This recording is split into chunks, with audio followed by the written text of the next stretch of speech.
خب حالا که مادر بزرگ زنگ زد اجازه بدید من یه سری برای پدر بزرگ مادر بزرگ بخونم. بخونم؟ میخونم. 3 2 1.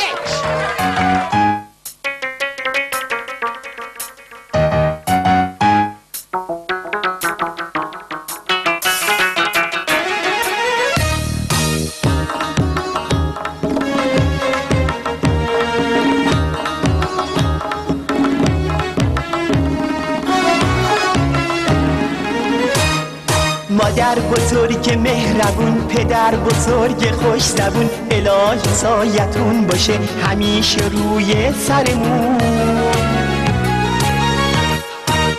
ما دوستتون داریم زیاد از اینجا تا به آسمون، پشت و پناهتون باشه خدای خوب و مهربون.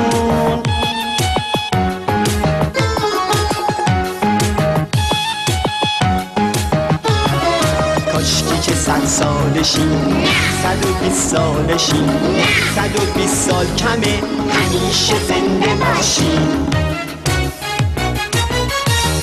شیرین شیرین حرفاتون به دل میشینه حرفاتون، حرف بزنید برای ما که دل نشین حرفاتون. برف اومده رو موهاتون، چینچینه پیشونیتون، وای که چه خوب و خوشگلی تو عکسای جوونیتون. به به